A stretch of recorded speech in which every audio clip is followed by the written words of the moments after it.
Radio UNAM y el Programa Universitario de Bioética presentan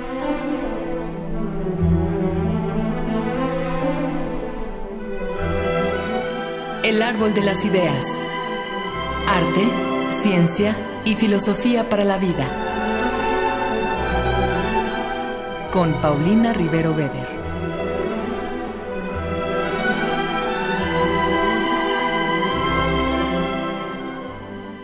Buenas tardes a todos los radioescuchas. Yo soy Paulina Rivero Weber, doctora en filosofía de esta universidad y directora del Programa Universitario de Bioética. Nos da mucho gusto que nos acompañen en estos diálogos sobre bioética en Radio UNAM. En esta ocasión hablaremos de qué es la bioética. Y para ello escucharemos a continuación lo que el Programa Universitario de Bioética nos tiene que decir. ¿Ética? ¿Bioética? ¿Cuál es la diferencia? Por siglos, la ética ha sido el saber sobre el bien y el mal que ha pretendido regular las relaciones entre los seres humanos. Hace ya más de 2400 años, Sócrates se comparaba a sí mismo con un abejorro que molestaba a sus alumnos con preguntas éticas.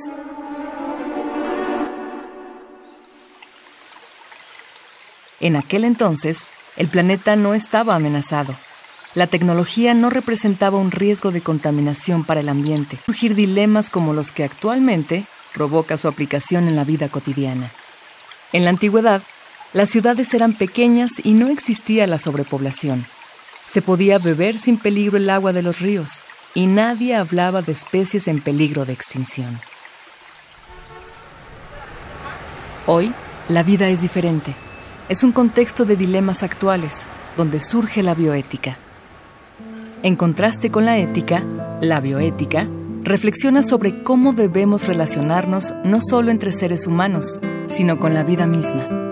Además de plantas y animales, esto incluye a los ecosistemas que hacen posible la vida, como ríos y mares. Al preguntarse sobre nuestra relación con la vida, la bioética toca una amplia diversidad de temas. Uno es el de nuestras responsabilidades hacia los seres vivos. Otro se ocupa del modo en que la técnica moderna ha cambiado al mundo. Y uno más se refiere a nuestra relación con la enfermedad, la vida y la muerte. El término bioética fue acuñado en 1927. Lo utilizó por primera vez el teólogo y filósofo alemán Fritz Jahr. Cuenta la historia que Jahr escuchaba el Parsifal de Wagner y se sintió muy impresionado por el paisaje de la muerte del cisne. La melodía le recordó una idea que lo acosaba. Jahr creía que los seres humanos debemos guardar una relación ética con los animales y las plantas, y no solo con otros seres humanos. Fue así que, buscando una palabra para resumir esta idea, acuñó el término bioética en un artículo publicado por la prestigiada revista científica Cosmos. Por desgracia, Alemania estaba en un periodo de entreguerras y toda su atención se enfocaba en asuntos bélicos. El término bioética cayó pronto en el olvido y la discusión que podría haber generado quedó aplazada para otra época. Tuvieron que pasar casi 50 años para que se volviera a hablar del tema. La bioética se instaló entonces como un saber indispensable en todos los ámbitos. Pero esto no se debió a Fritz Jahr, sino al bioquímico estadounidense Franz Rensselaer Potter. Potter volvió a emplear el término hacia 1969. Al igual que Jahr, consideraba que la bioética es un saber imprescindible para salvaguardar la vida en el planeta.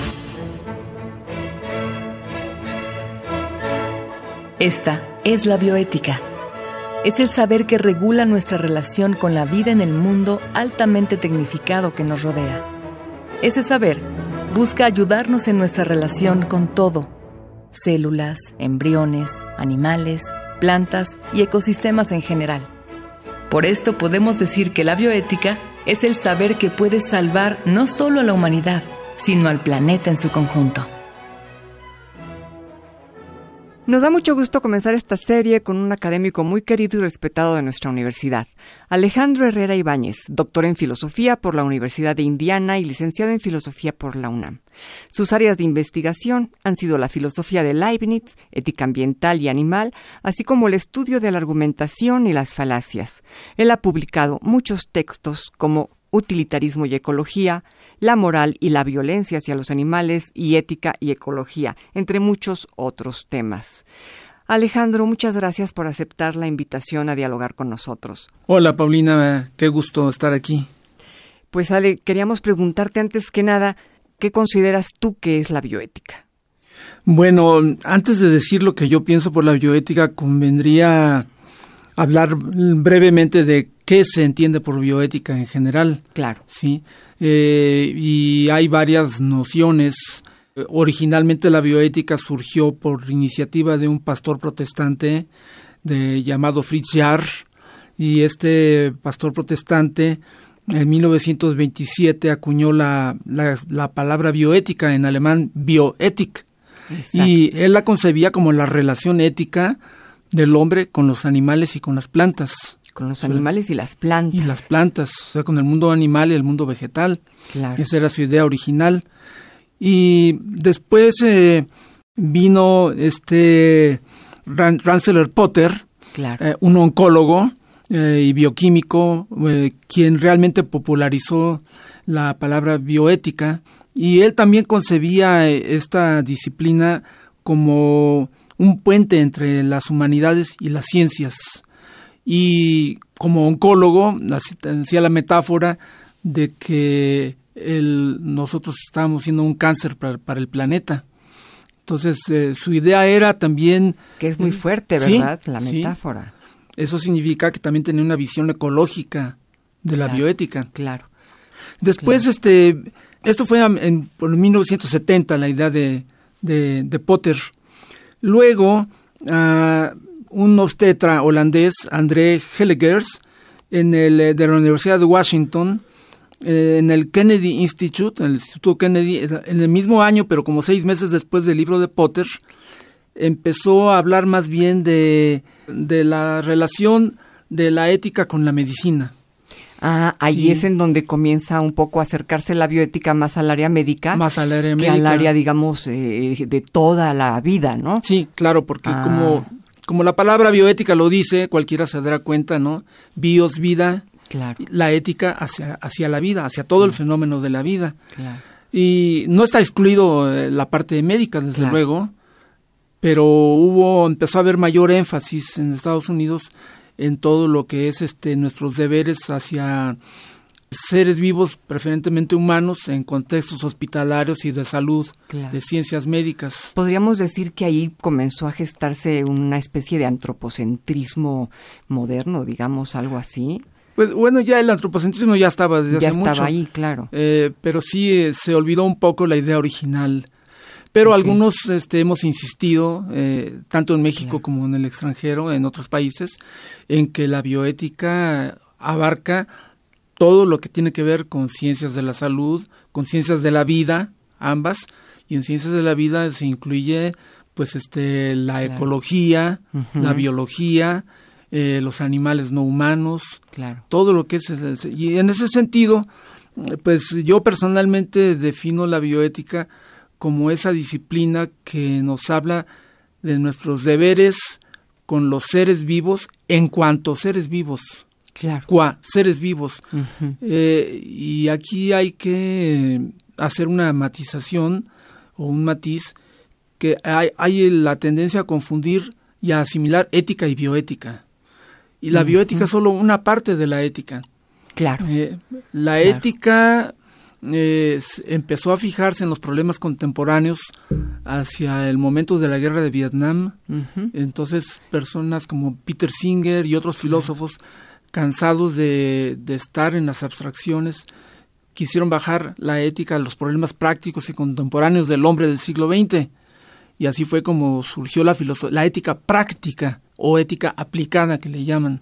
De ahí viene la ética práctica. La ética práctica o aplicada es más que la bioética. Está la ética de los negocios, está la ética del deporte, está la ética del Internet, Están muchos tipos de ética y entre otras está la bioética.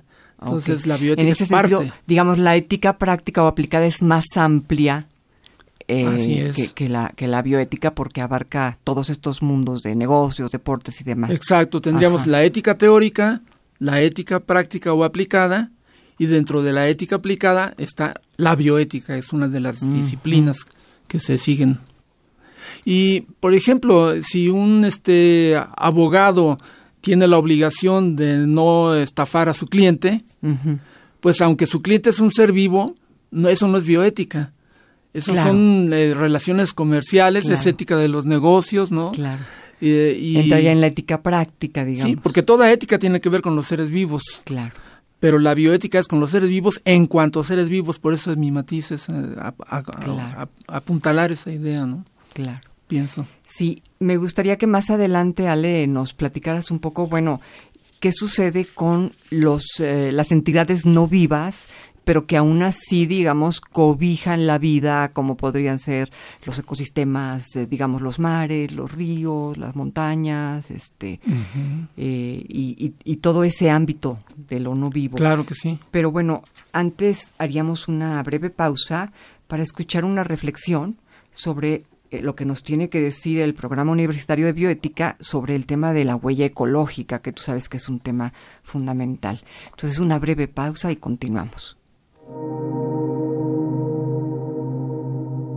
¿Sabías que un grupo de expertos apoya la existencia de una nueva época geológica? Se ubica en el período cuaternario y la llaman la Edad de los Humanos o Antropoceno. Varias razones hacen factible hablar del Antropoceno. Por un lado, especialistas en geología y disciplinas afines señalan que los cambios en el clima han alterado el nivel del mar y los ciclos biológicos de la Tierra. Esto ha provocado cambios en la erosión y la sedimentación del planeta, además de una extinción masiva de especies. Por otro lado, otra característica de nuestra época es la contaminación generada por el ser humano. Su impacto se refleja ya en el registro geológico. Esto significa que han dejado huellas contaminantes como plástico, concreto, aluminio, combustible quemado, explosivos y partículas radioactivas de ensayos nucleares. El panorama ofrece muchos retos y por ello es importante unir esfuerzos. Aún estamos a tiempo de involucrarnos y exigir que las políticas ambientales beneficien al planeta en su conjunto. Muy interesante esto que nos comentan acerca de la huella ecológica. Alejandro, habíamos comentado, nos decías tú cómo la bioética se interesa no nada más por los seres humanos, sino por todos los seres vivos. Y te preguntaba yo qué hay de, digamos, los lugares en que habitan estos seres vivos, ¿no? Las selvas, los mares, los ríos. ¿Sería esto también una preocupación propia de la bioética? En un sentido, sí, muy importante, aunque las selvas y los mares no son seres vivos, estrictamente hablando, pero son el hábitat de los seres vivos. Es el receptáculo donde ellos se desempeñan, crecen, se reproducen y mueren. Entonces, por eso tienen una gran importancia y por la ética ecológica es en ese sentido una ética holista que toma en cuenta las totalidades y no solamente los individuos que viven en esas totalidades, o sea, no solamente los miembros de las especies, sino también las especies mismas y los ecosistemas mismos que tienen una importancia ética. Allí habría que discutir qué tipo de importancia ética tienen y entraríamos en detalles que en este momento no vienen al cuento, como si tenemos deberes directos o deberes indirectos hacia ellos, pero sí tienen una relevancia ética. Claro. Una definición tradicional de la bioética, por ejemplo, propuesta a la UNESCO, dice: el término bioética se refiere al estudio sistemático, pluralista e interdisciplinario y a la resolución de las cuestiones éticas planteadas por la medicina, aquí en el énfasis en la medicina, las ciencias de la vida, y aquí entrarían la ecología, la biología, y las ciencias sociales cuando se aplican a los seres humanos y a la relación de estos con la biosfera, comprendidas las cuestiones relacionadas con la disponibilidad y accesibilidad de los adelantos científicos y tecnológicos y sus aplicaciones. Aquí hay un poco el énfasis en la relación de la tecnología con la vida. Sí es una parte, pero no lo es todo, ¿no? Claro. Sí tenemos... ¿Y no te parece que, por ejemplo, definiciones como estas dejan un poco de lado la primera intención de Yarre, de decir, bueno, ¿cómo nos relacionamos nosotros, los seres humanos, con los animales y las plantas, no? Sí, es más directo en Yarre. Aquí está un poco oculto por cuando dice que con las ciencias de la vida, pero mete el énfasis científico. Claro. Y hay muchas relaciones que son independientes del enfoque científico, nuestra relación con los animales domésticos, rurales, etcétera, ¿no? Claro. Por eso digo yo que más bien es nuestros deberes hacia los seres vivos en cuanto a seres vivos. Claro. Sí. Ahora, digamos, ¿cuáles serían desde tu perspectiva los temas más urgentes? Los temas más, no sé si decirte urgentes o importantes, o los temas que son más importantes porque son los más urgentes. Bueno, hay toda una gama de temas o tópicos que competen a la bioética, desde los animales, como quería Yarre, ¿no? y Potter, el medio ambiente, la biosfera en general, entendiendo por biosfera los animales no humanos y los ecosistemas y especies.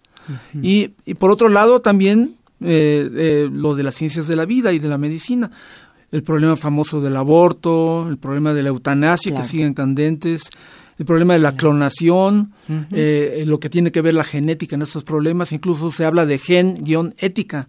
Que sería como una parte. Sí, está también el problema de la experimentación con humanos y experimentación con animales. Y otro tema sería el del consentimiento informado, por ejemplo, en la medicina, ¿no? Ahí es donde entran los principios que acuñaron Beauchamp y Childress, un filósofo y un filósofo teólogo, que se hicieron famosos por postular 4 principios, que eran el principio de beneficencia, el principio de no maleficencia, el principio de justicia, y se me va el otro principio, fueron importantes, el principio de justicia distributiva. Entonces, y hay mucho más que discutir en la bioética, pero insisto en que no todo problema ético es bioético. Claro. Hay alguna tendencia que noto por ahí, en que cualquier cosa que sea relación con un ser vivo es bioético. Sí. No. Sí, y hay una tendencia también, tal vez en la gente que menos conoce estos temas, a creer que la bioética llegó ya para superar a la ética, ¿no? Que la ética hubiera sido como un primer momento del saber y ahora el segundo es la bioética, y creo que es un error, ¿no? Es un error totalmente. Claro. Sí, bienvenida a la bioética. Claro. Incluso hay un artículo de Toulmin, que titulado Cómo la medicina salvó a la ética. Ajá, sí. Ajá. Aunque no solo la medicina, como te decía, filósofos en la época de la guerra de Vietnam, como Singer, pusieron el énfasis en la ética práctica, ¿no? Entonces ellos salvaron a la ética, que estaba sumida en el significado de la palabra bueno y en problemas de metaética, que son muy importantes, pero no es todo, y empezaron a poner el énfasis en los problemas que nos atañen. Sí, más concretos. De cerca. Sí. Incluso tengo entendido que Singer llegó a ser a tener una actividad fuerte en Gran Simio, ¿no? En Proyecto Gran Simio. Sí, él es uno de los con Paola Cavalieri, de los propulsores del Proyecto Gran Simio. Muy comprometido, digamos, en la vida práctica, ¿no? Sí, él ha sido activista mucho tiempo de su vida. Ha participado en manifestaciones y todo esto, no solo como un académico teórico, sino que también ha sido la activista. Práctica. Sí. Okay. Eso es muy interesante porque luego no suelen mezclarse esas dos facetas, ¿no? Exacto, sí. Y Ale, bueno, tú, si tuvieras la oportunidad de decirle a la gente que nos escucha, ¿qué es lo que tú consideras que realmente se puede hacer en la vida diaria de cualquier persona, digamos, sin transformarla, sin decir cambio de vida y ahora me hago activista o cambio de vida y ahora salvo al planeta, sino yo desde mi vida diaria, ¿hay algo que pueda hacer para ayudar al planeta, ayudar a la sobrevivencia tanto del ser humano como de los animales? Pues sí, lo primero que tenemos que hacer es abandonar un paradigma que traemos desde hace siglos y desde que nacimos, de que la ética solamente es para los humanos y entre los humanos. Eso es lo que se llama antropocentrismo moral. Claro. Y ya es tiempo de que abandonemos el antropocentrismo moral y nos demos cuenta que el hacer daño o hacer el bien va más allá de los límites humanos. También podemos hacer daño a seres vivos no humanos y hacerles el bien a seres vivos no humanos. Y eso amplía el círculo de nuestras obligaciones morales. Es lo que se llama expandir el círculo de nuestros deberes hacia otros y tener de esa manera una ética más amplia, una ética no antropocéntrica. Hasta donde recuerdo, en algún lugar de tu obra, tú hablas de 3 tipos de antropocentrismo, ¿no? El antropocentrismo moral, que sería este que nos explicas, pero sí. ¿Qué otro tipo de antropocentrismo podríamos pensar? Sí, a menudo la gente piensa que no podemos dejar de ser antropocéntricos, porque tenemos puestas unas gafas que no nos las podemos quitar, ¿sí? Las gafas humanas, así como el murciélago no puede quitarse sus gafas, todo lo ve como murciélago, no puede verla como humano, nosotros no podemos ver las cosas como murciélago, ¿sí? Pero sí podemos imaginarnos, pero ontológicamente y epistemológicamente no podemos dejar de ver las cosas más que como humanos, es ese antropocentrismo que no nos podemos quitar. Es imposible. Pero el antropocentrismo relevante en bioética es el antropocentrismo moral. Ese es el que sí nos podemos quitar, expandiendo el círculo de nuestras obligaciones morales más allá del ámbito meramente humano. Y entonces dejar de situarnos al centro, ¿no? Este antropos que somos, que está al centro de todo, y lograr ver que somos, digamos, un hilo en el inmenso pañuelo del universo y de la vida, ¿no? Somos una parte más. Sí. Una parte más. Somos una especie más, somos un granito más en el universo. Pascal decía que somos una caña en el universo, pero una caña pensante. Pero esa caña pensante debe aceptar sus responsabilidades que le trae el poder pensar. Sí, todo lo que trae el poder pensar y poder decidir y cómo hemos empleado hasta ahora esas facultades, que finalmente pues sí le hemos hecho un considerable daño al planeta y solamente nosotros podemos revertirlo, digamos. Nos hemos comportado como dominadores y hemos tratado a los demás como súbditos nuestros, como reyes nos hemos tratado a nosotros mismos, cuando deberíamos vernos más bien como... hay una metáfora muy bonita de Buckminster Fuller, un arquitecto norteamericano, de la nave Tierra. Todos vamos navegando en esta nave Tierra, entonces debemos vernos como unos pasajeros más, quizás pasajeros que pueden conducir la nave hacia acá o hacia allá, aceptando nuestras responsabilidades con otros seres a los que habíamos ignorado. Claro. Qué importante y qué hermosa metáfora. Sí, muy bien. Es realmente muy, muy impresionante. Pues bueno, vamos a escuchar ahora un sondeo llevado a cabo por Radio UNAM acerca de lo que nuestra gente en México entiende por bioética. Vamos a ver qué nos dicen. La palabra bioética suena como a tener un marco y unos lineamientos para la protección de la vida en la Tierra. Para mí la bioética es el actuar tomando en consideración la afectación que hay con cualquier tipo de vida.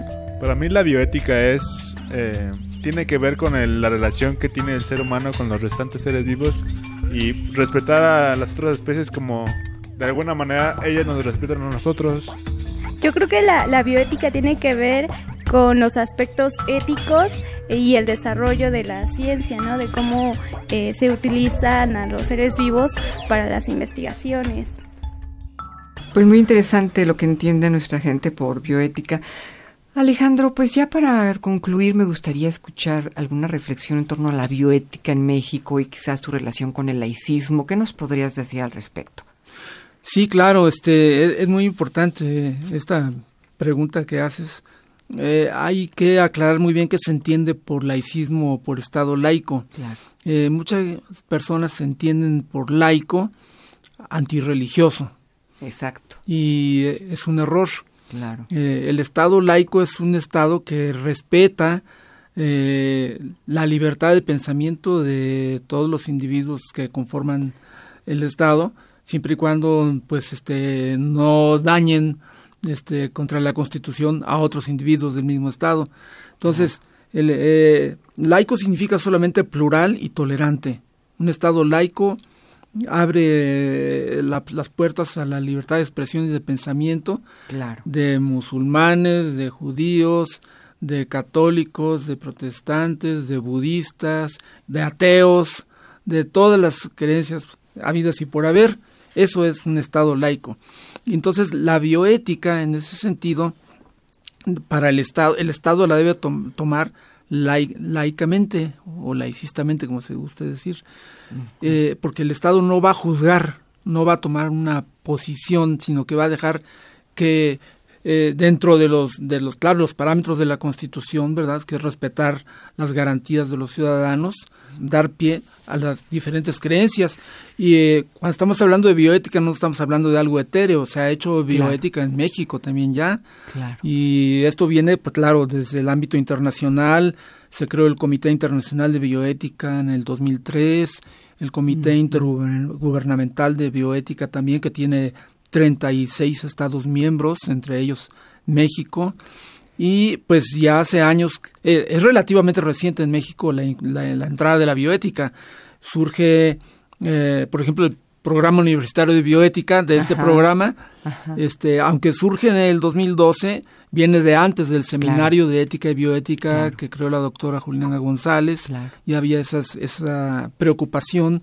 También surge el Colegio de Bioética con un conjunto de científicos como los doctores Arnoldo Kraus, Rubén Lisker, que ya falleció, el doctor Pérez Tamayo, el doctor Martínez Palomo, Ricardo Tapia, y también algunos filósofos. Tú estás entre ellos también, por ejemplo, en el Colegio de Bioética, Gustavo Ortiz Millán, otro filósofo, Margarita Valdés, otra filósofa. Bueno, Ale, y tu papel como, hay quien, precisamente Juliana González te llamaba el patriarca en estudios de zoética. Tú eres, digamos, el primero en realmente llevar a cabo estos estudios en México. Estudios de zoética, de ética animal, creo que realmente eres el introductor. Dentro de esa rama de la bioética, estoy muy preocupado desde los años 80 de nuestros deberes con los animales y con el medio ambiente. Sí. Y también está un posgrado de bioética que tiene la UNAM, en fin, y también hay programas de bioética en otras universidades privadas, aparte de la UNAM. Sí. Claro.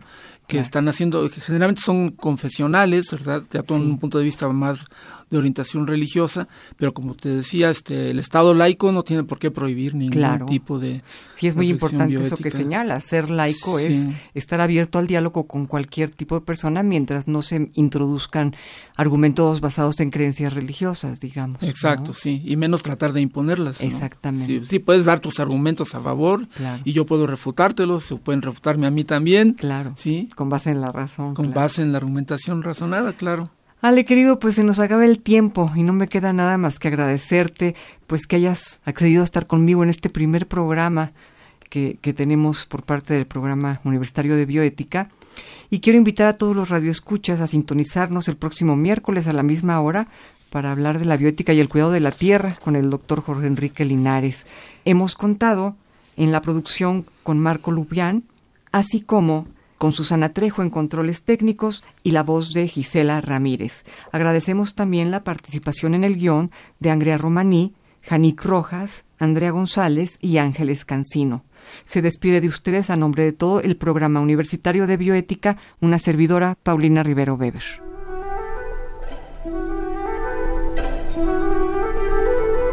Radio UNAM y el Programa Universitario de Bioética presentaron